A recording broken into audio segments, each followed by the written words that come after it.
Au Paléolithique, au final, on avait un glacier qui pouvait aller jusque sur Londres. Donc en fait, c'est ça, au final, les peuples préhistoriques, ils ont occupé les lieux de manière, on va dire, occasionnelle. Ils font des incursions ici dans le nord de la France, c'est quand il y a des conditions favorables.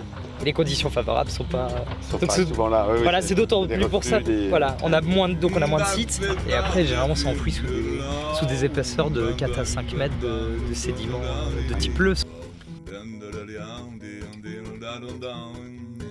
L'histoire, elle est sous nos pieds. Et là, on est carrément sur les lieux du crime. Parce qu'effectivement, on est là en bordure de notre dernier chantier de fouilles, donc qui clôture en fait quasiment 40 ans en fait, de recherche archéologique sur toute cette zone. En fait, à peu près au niveau du pylône, un peu plus loin, là, on a trouvé la première, on va dire, la première occupation de Bruay-la-Bussière. Donc c'est un site de l'âge du bronze. Et là, vous nous aviez dit qu'il y avait un four à chaud ici, c'est ça? C'est ça. Alors là, on fait un bond dans le temps, parce que là, effectivement, on est à l'époque romaine. Donc là, on a remonté d'un coup plus de 1000 ans. Les Romains arrivent ici, ils colonisent la population. Ils sont des vrais Romains d'Italie qui viennent s'installer.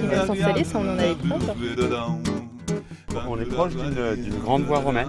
On est proche d'une sacrée voie romaine, oui, qui s'appelle la chaussée Brunehaut. Sur le site ici, on a trouvé donc le plus grand atelier de potier en nombre de fours du monde romain. Et ça, l'atelier de potier, c'est sur le corps. C'est ça. C'est d'autant plus regrettable que ça n'a pas été malheureusement fouillé correctement, on va dire. Enfin, en tout cas dans les règles de l'art.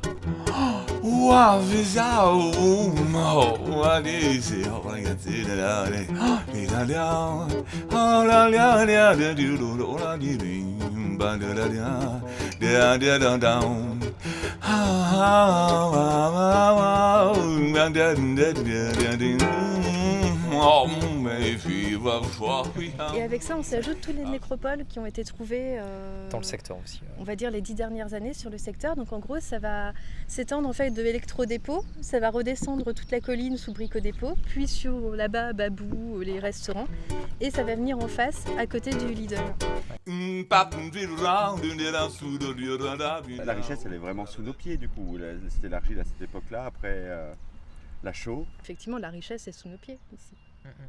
Oui, carrément. Et puis le charbon. Et le charbon. C'est ça. Et donc oui, il y a un passé bien avant les mines.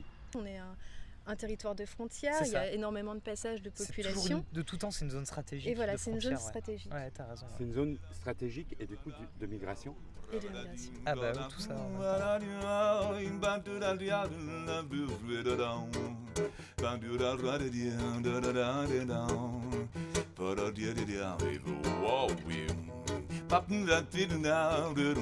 temps.